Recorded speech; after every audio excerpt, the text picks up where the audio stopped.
Hey folks, welcome back. My name is Joel, and in this particular session, we will dig deeper into VPNs again, and we will look into something called as a GetVPN, right?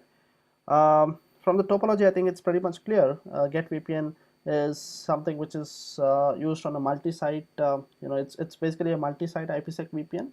Okay, so it's a form of IPsec, but it's a multi-site IPsec VPN. It uses a single encryption key or a single session key for all the multiple sites, right? Which is obviously different from what we did in DMVPN. And in a Git VPN scenario, this is how it works, right? We have like two components. One is the key server at the top, and the rest of the key server at the top, yeah, and the rest of the routers, which are basically the sites, right? They are called as group members, right? And how this works is, on the key server we go and do all the configuration which is needed for setting up a VPN. Like, we need to have a session key, we need to have an ACL which defines the interesting traffic, right? And we need to have some IPsec phase 2, right, configuration, like the transform set. So all of this is done on key server, and when these routers come up, this configuration is downloaded on each of the router, and they will all be operating in sync, right? So yeah, that's how it works, right? GetVPN works in that way. Couple of points which I want to highlight is, GetVPN, I would say, is not very favorable on the internet, because if you have seen the other VPNs, in case of DMVPN or GRE over IPsec, what used to happen is the outer IP header used to be a public address and the inside header used to be a private address, and that's why we were able to route, right, over ISP, because ISP understands only the public addresses. But in case of GetVPN, what happens is, the inside header, which is generally a private header, is copied to my outer header as well, and as a result, you know um, you can't obviously use private headers over the ISP, and as a result you probably will not be able to use this on a internet, right? But you have like a lot of applications. You can use it in case of MPLS, right, VPNs, which is basically like a private WAN. You can also use in some of the new technologies like SDAs, VPLS, and so on, right? So bottom line, GetVPN is used mainly to provide the encryption, part of the VPN, whereas the routing which used to happen in the older VPNs, in case of IPsec or DMVPN, is not happening here. So in order to use GetVPN, the prerequisite is that you need to have a completely routable network, and then you use GetVPN on it to give you the required encryption, right? We have like because it is again nothing but a form of IPsec VPN, we have like phase 1 and phase 2 here. In phase 1, the parameters which you have configured on key server are sent down or downloaded on my groups members, right? It uses a variation of the ISACM protocol called as a GDOI. And in phase 2, basically the data communication, using the encryption key or the session key which was shared in my phase 1 is going to be happening, right? So phase 1 basically exchanges some of the parameters with the group members, and in phase 2 these group members will use those parameters to exchange information and provide an encrypted VPN. So we'll start with the configuration. I'm going to start with configuring my ISP. So R6 is going to be my ISP, R7 is my key server, and the rest of the routers are going to be my group members, and maybe these are the two routers I won't be using, 5 and 8, right? So let's go to R6 probably to start with.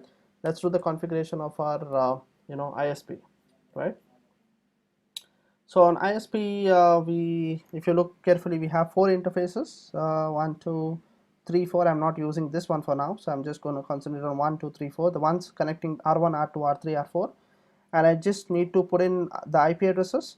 So on this IP address, I'm going to use 10.6, 192.168. This is the network, so I'm going to use 10.6. Here 20.6, 30.6, and 40.6, right? That's what I'm going to do now. There you go. So these are my IP addresses: 10.6, 20, 30, and 40, right, on all my 4 interfaces connecting R1, R2, R3, R4. Great. What do we do next? Let's do this step by step. So let's do the connectivity first, right? Once we have put the IP addresses, maybe let's put a routing protocol as well, a very simple routing protocol. We can put a EIGRP, right? We can put a EIGRP. So this is going to be a EIGRP protocol, router EIGRP 100, no auto summary, and I'm going to advertise all my 4 networks, which is 10, 20, 30 and 40, right? So mind you, I'm using all private addresses because like I told earlier, GetVPN is mostly used on private WANs. There you go. So my R6 is all set up. I've put in the IP addresses. I've also put in the protocol, EIGRP protocol, and all my networks are advertised. Now let's start with R1, right? R1 is one of my group member. It is not a key server. It is a group member. It is over here. So on R1, let's do some IP configuration. I need to configure 2 Ethernet interfaces, right? Then I'll put a loopback interface also, which is 10.1.1, and yeah, I think that should be it. And then probably also we'll put a routing protocol on that. So let's do R1. Okay, so the R1 is going to be very similar to what I pasted here. So we have like 2 Ethernet interfaces and 1 loopback interface. So the E0/0 will be 10.1 because it is part of this network, and the network above is 17.0, 192.168.17.0. So we are going to use 17.1 for that, and we have a loopback address as well, 10.1.1.1. Great. Let's also use routing protocol just like how we did earlier, right? So the routing protocol is also pretty simple, right? We are going to use no auto summary, and we are going to advertise all my 3 networks on R1, which is 192.168.10.0, 17.0, and my loopback.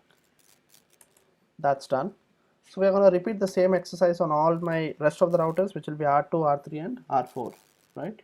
So on R2, let's first pick up my IP addresses. That's the first thing, right? There you go. So the IP addresses on R2 will be just 1 Ethernet interface and 1 loopback interface. I'm going to use 10.1.2.2 to be my loopback address. Okay, that's very simple. Let's move ahead and do a routing protocol as well on R2, right? Because we would need that. We would need R2 to advertise all its network. So we have 2 networks being advertised by R2. One is 20.0 and the other one being the 10.0.0 because that's the loopback. Done. So we move on to R3 now. Let's do the same thing on R3 as well. Let's do a configuration, and yeah, we have 2 interfaces. One is a Ethernet and one is a loopback. And let's also do your routing protocol, right? Okay, so the routing protocol would be EIGRP, and we have like 2 networks down here, which is fine. This is pretty much the same what we did earlier. And the last one would be R4, right? Let's do the same thing on R4, just the IP addresses would change. There you go. One is 40.4 and the other one is 10.1.4.4 is my address. Wonderful. Let's also put a routing protocol on it.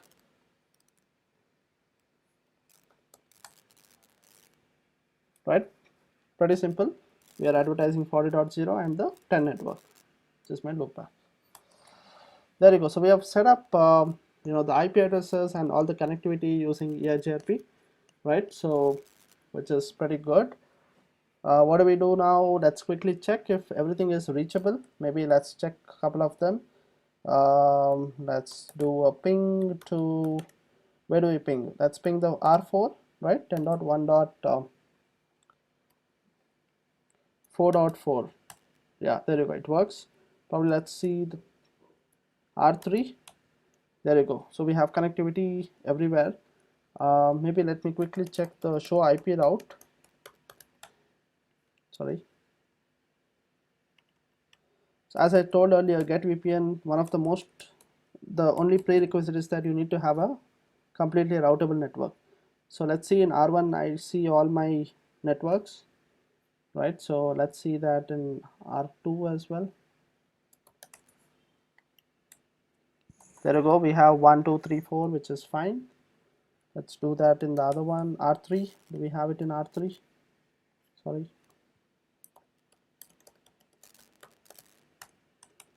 Yep, we have it in R3 as well. Pretty good.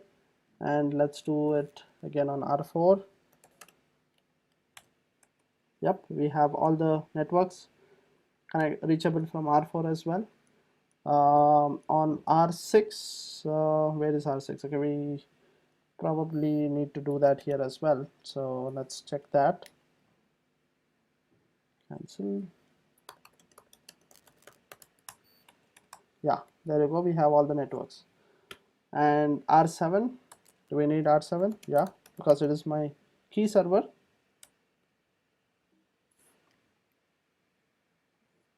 Okay.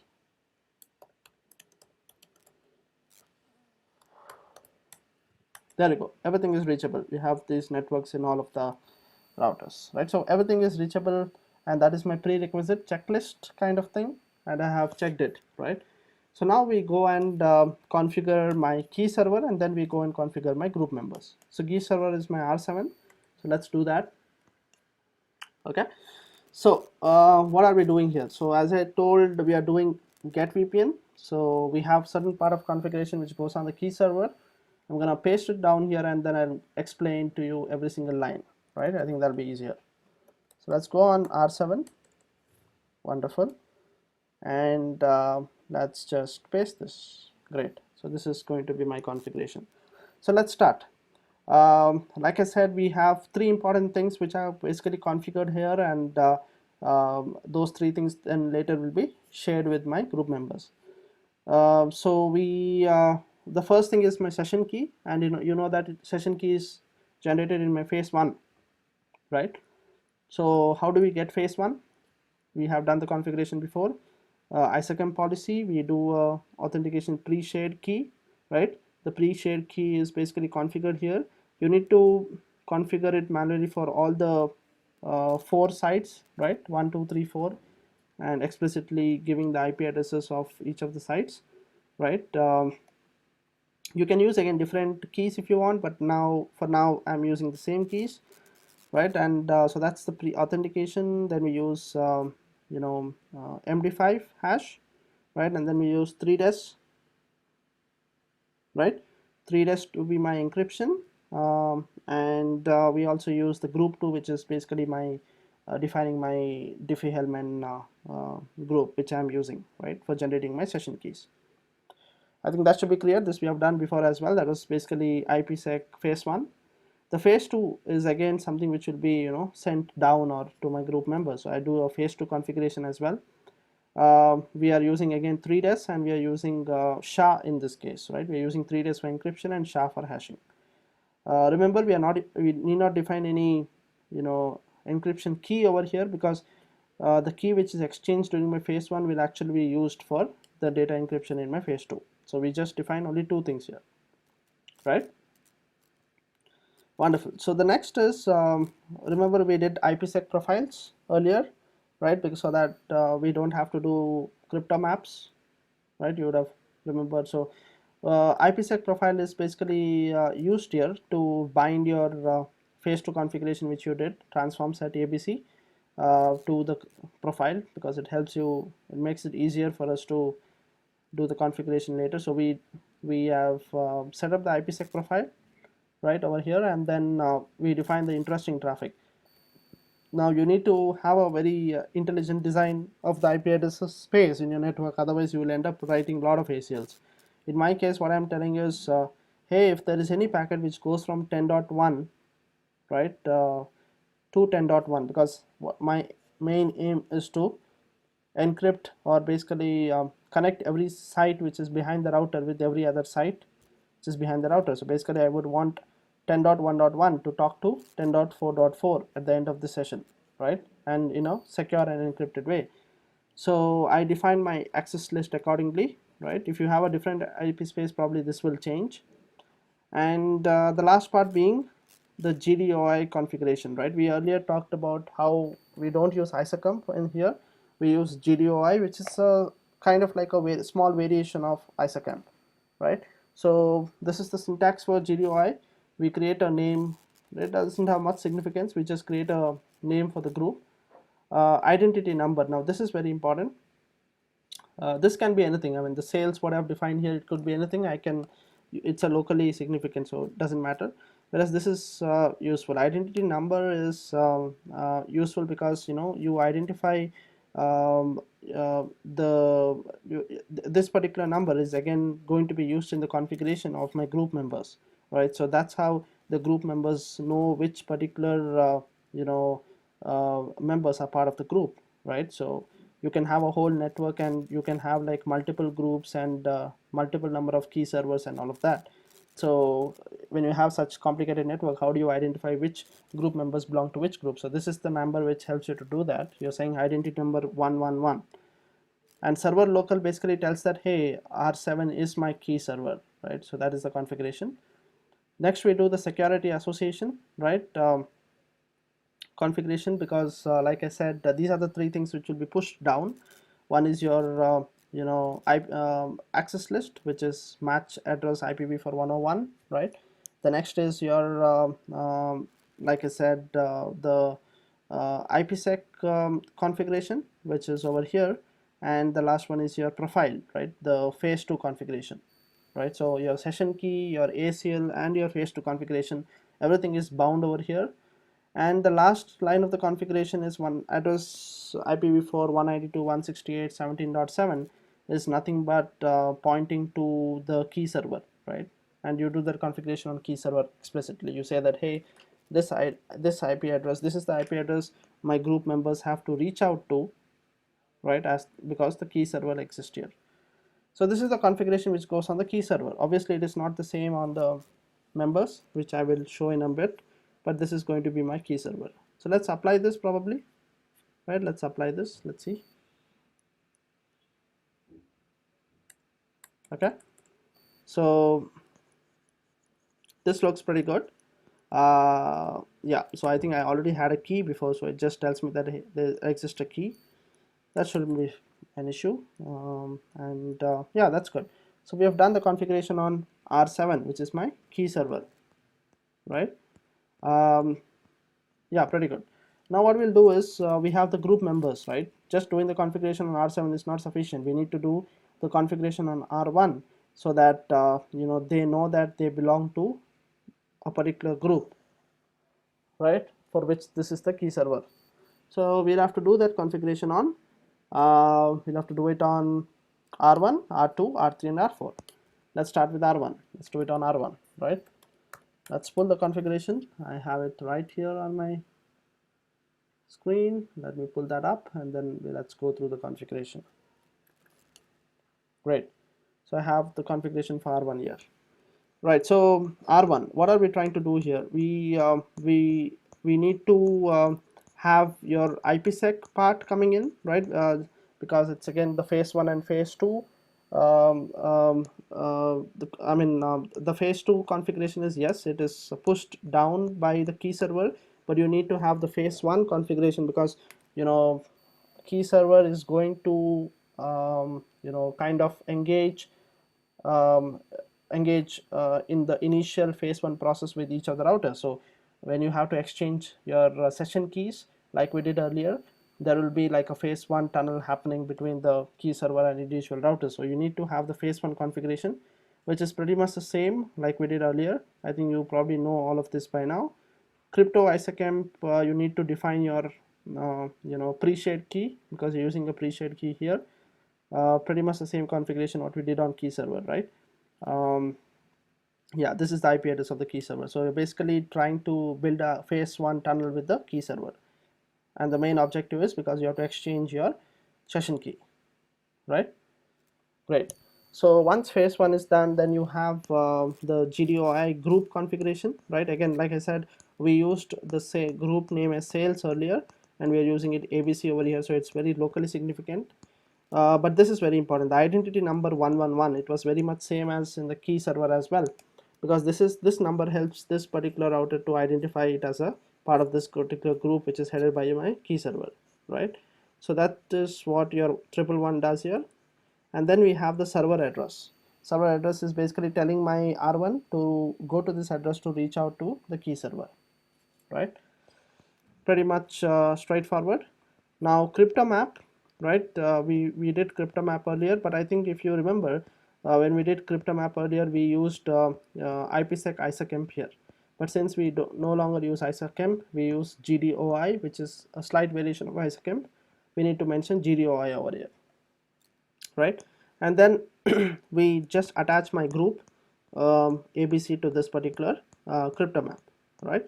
So that way all of my configuration which I've done earlier with respect to ABC here, all of that basically would be because we have defined the server address over here, right? This particular router will now will download all the configuration from R7, which is my key server, and it will attach it to this particular crypto map.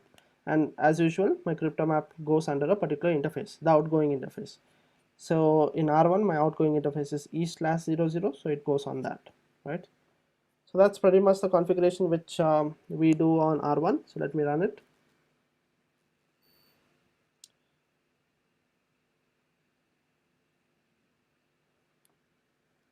Okay, so I think there is a key server already configured, crypto map CMAP. The new cryptograph will remain disabled until a valid group has been configured. And yeah, there you go. Right, that should be good. Now what we'll do is let's quickly see what has happened to my mm, let's see my connectivity, right? What has happened to the connectivity? Do show IP route. Okay, so we still have all my routes. Let's quickly see if we can ping, right? Before that, let's see my tunnels. Let's see if what's happening with my tunnels, right? So let's see that it would be show crypto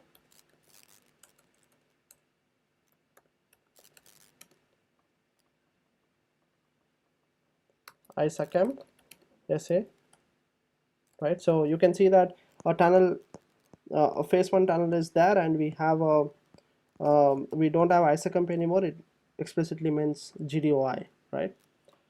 Let's also run our very interesting command which gives us information about phase 2. So it is crypto IPsec SA, right? So there you go, we have my IPsec tunnel as well, the phase 2 one. You get a lot of information here. You get the ACLs. It tells that, hey, this is my source and this is my destination, right? So this is my ACL. This is my interesting traffic, right? When this interesting traffic is seen from this source to this destination, only then the tunnels are going to come up and the encryption and all of that happens. The port number is seen 848. Like I mentioned earlier, it is a GDOI port. You can clearly see the packets are all 0, but then I have not pinged anything, so probably we'll see that. And what do you also see? Like I mentioned earlier, okay, so the transform set has been downloaded. You can see the transform set which we configured on the key server is now visible on my R1. And the next thing is also carefully observe that my session keys, right, they look pretty much same as well, right? The session keys are same. So it basically validates my earlier point where I said we use just one single session key for all multiple sites, right? Wonderful. So now what we do is right. So let's ping and see if we still have the connectivity towards R2. So I'm on R1 right now. Just to recap, what I've done is I have done the configuration on my key server, and I've done it on my group member, which is my R1, and I'm yet to do it on the rest of the routers, right? So let's do a ping which was earlier working, 10.1.2.2, which is my R2. Let's source it from 10.1.1 probably. Sorry, there you go. It doesn't work, right? Yeah, as you can see, the ping is not working. The reason behind this is because we have not done the crypto configuration on my R2, right? And as a result, though my R1 is sending the packets towards R2, but R2 is not able to decrypt it because key server is the guy who sends my session keys to all my other routers, which is R1, R2, R3, R4. But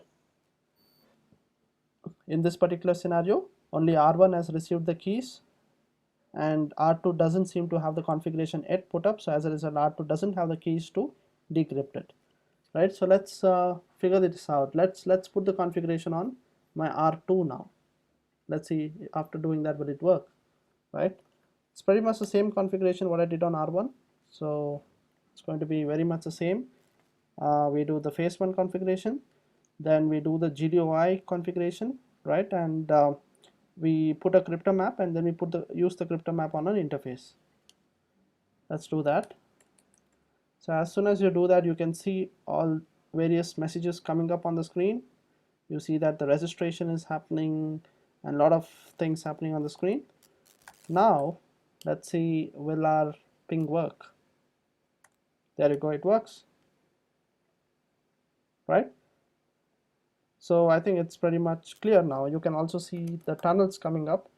If you want, we can see the show IP, show crypto, ISACamp SA. There you go, we have the tunnel, right? Let's see my IPsec, right? The phase 2, is my phase 2 up? Yes, the phase 2 is up, and you can see the packets getting encrypted, and you can also see yeah, the packets are up, and you can see that there is like a key, right, and all of that. You can also see this on my R2 as well, right? Let's see that on R2 probably. Let's do show crypto IPsec SA. So you have a different tunnel here set up, and you can see that this is up. Let's see the phase 1.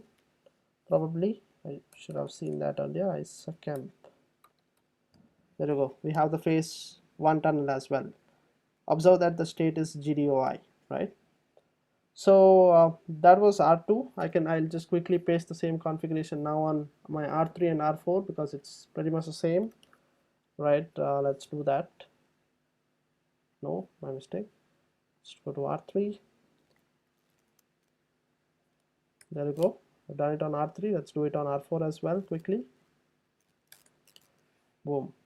So if you observe, the same registration and all of that is happening. The configs on key server is getting downloaded down here, and now we should have connectivity across the network, right? We can check by doing a ping from R3 to 10.1 let's do it to R1 probably, or R4. You want to do it for R1, you can do it for R4. 10.1.4.4, let's source it from 10.1.3.3. there you go, it works, right? And you should have your phase 1 tunnels on this one as well.